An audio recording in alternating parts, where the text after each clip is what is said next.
What's up, wrestling fans? Again, it's daytime, so I'm not downstairs in my computer area or the studio or whatever you want to call it. So I am upstairs recording this on my laptop with a crappy video camera, so I apologize for this terrible video camera. But there's a lot of wrestling news to get to right now. I mean, to be honest, lots of stuff is floating around out there. It's kind of getting crazy. There's talk about Wrestlemania matches.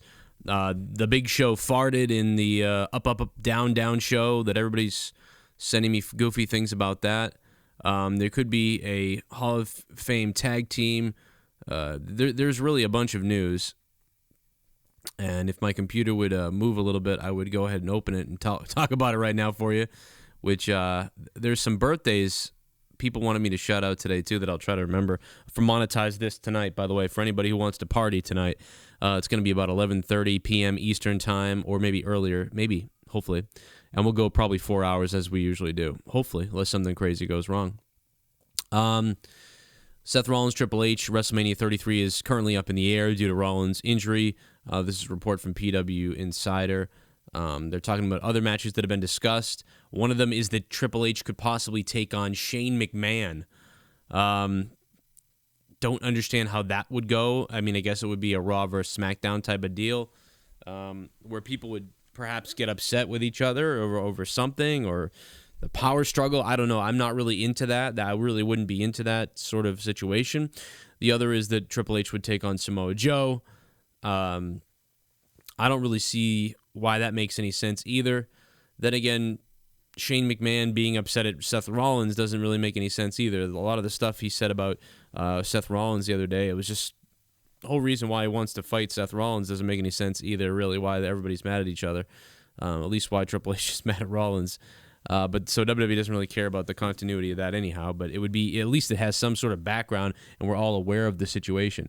But for Triple H to take on Samoa Joe, and, I don't know how that would happen. I mean, like I said, the most goofiest, obvious, and dumbest storyline would be like, Samoa Joe is mad, like, hey, I took out Seth Rollins. I was supposed to get a championship match or something, something goofy like that. And that would just be, I feel like people would not be happy with that. I think I mentioned that to JD the other day. I go, imagine if they went that route, and JD was like, that's stupid. Yeah, but it could happen. I mean, you never know. You never know what they'll do. So that's a possibility. There's lots of stuff. I mean, some other people have mentioned, well, if Bray Wyatt doesn't get the main event, like some people said he may, or end up taking on John Cena or Randy Orton, then Triple H maybe could wrestle Bray Wyatt. But it's just, these are just all bad things. The only solution for me is, listen, Kurt Angle is available to wrestle. He's going into the Hall of Fame. Pull Kurt Angle into the mix. Get him on WrestleMania. I mean, why not? What other choice is there? What else can you do but get Kurt Angle? And you know what would be great? Is if by WrestleMania, Seth Rollins is healed up enough that maybe Seth Rollins can't wrestle at WrestleMania. Fine, understandable. But why couldn't Kurt Angle wrestle Triple H? And listen, there's part of me that doesn't want this, because I want a pure wrestling match with Triple H and Kurt Angle. But how about this? Kurt Angle, Triple H, referee gets taken down, or something about the referee is down, or it's no DQ, I don't know. And Triple H goes to grab a sledgehammer. After a perfectly well-wrestled match, everything's been legit. Now, all of a sudden, Kurt Angle goes to get the sledgehammer.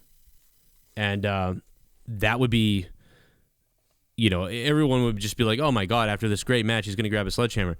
He goes to use it, and maybe Seth Rollins comes out in a surprise or an attack from the crowd and, takes out Triple H, and then Kurt Angle wins the match.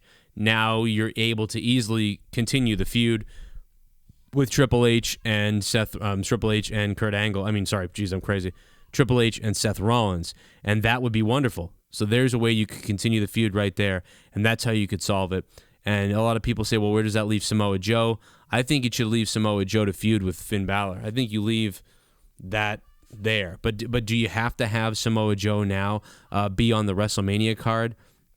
I'm not really sure if he has to be on the card or not, but that might be something that I don't know where Samoa Joe goes after this either. There's so many different things, but I just don't know where he would fall. Maybe Samoa Joe versus Sami Zayn could happen at WrestleMania, but how many WrestleMania matches are we going to have? There are so many people. There's going to be so many leftover superstars They need to do something. They need a Rumble. They need a ladder match. They need some kind of gigantic match that will fit everybody in. So I'm just looking at some of the other news on here too. I mean, that's a big one. There's so many different things that could happen, and I'm probably going to have a talk with somebody soon when we do State of the WWE this week when that comes back. Obviously, Kurt Angle's been announced for the Hall of Fame. Nobody else has. But the big name that could be announced is the Rock and Roll Express. Last time I saw Ricky Morton was in the Decay or Deletion, or the Deleted or Decay with Matt Hardy. And Ricky Morton was one of the guys that stole the show. That was hilarious. The dude was up there stuck on that scaffolding or whatever it was. Morton was hilarious. That was just so bizarrely random to me and funny. I enjoyed every minute of it. And these guys are just absolute legends. I mean, who can induct these guys in the Hall of Fame?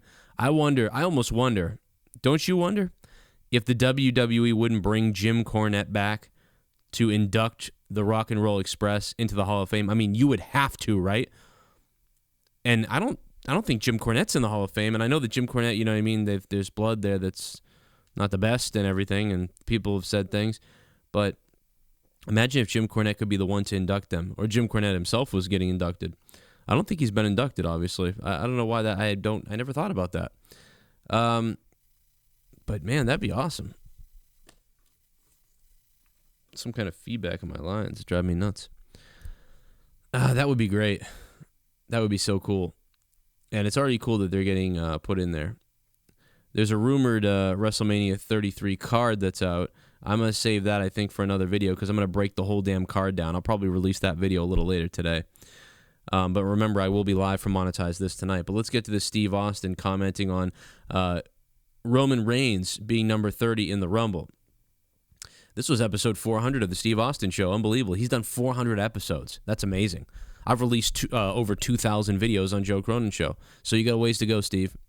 But he said that, let me see, according to Austin, the instant classic between John Cena and AJ Styles at the Rumble was one of the damnedest matches he's ever seen. Specifically, Austin put over the pacing of the match, as they did an excellent job selling everything appropriately, he says. And this is according to what Steve Austin said on the Steve Austin Show, transcribed and mentioned by WrestlingInc.com.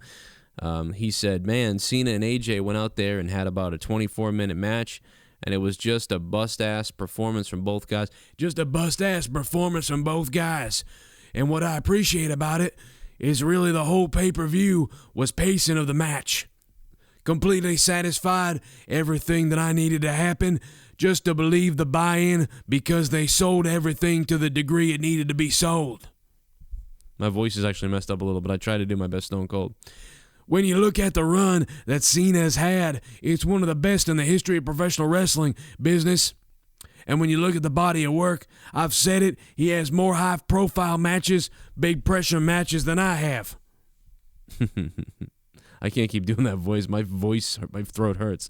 He's been around a lot longer, and he has delivered in about 99% of those matches, says Steve.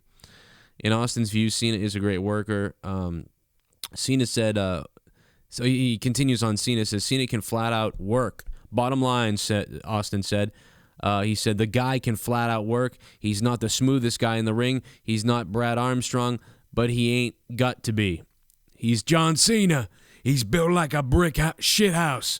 He's strong as an ox. That finishing sequence, that dude is one of the hardest working guys in the business. He always got a smile on his face. I love Steve's podcast. He said, hey, man, it's a pressure cooker. You get a lot of shit on you, and you've got to protect yourself, which Cena does. He does it in a very political fashion. He's super smart, savvy guy. Austin also professed that Braun Strowman looked good all night in the Rumble, and that he really enjoyed the event. And now he goes on. We're trying to get to the point where he talks about Roman Reigns being number 30. We want to hear what Stone Cold Steve Austin has to say about Roman Reigns being number 30. And let's see. Everything made sense for me, so I enjoyed the shit out of it, Austin said. A lot of people shit on Roman Reigns in the 30 spot. I popped because I'm thinking, dude, here's the setup, guys. Something is up. And then Chris Jericho gets out. So there's the three remaining entrants, Reigns, Randy Orton, and Bray Wyatt. So you got two heels and a baby, and you know it's going to be a double team. You know Roman Reigns is somehow going to defeat 2 heels again, and he's going to win the fucking Rumble.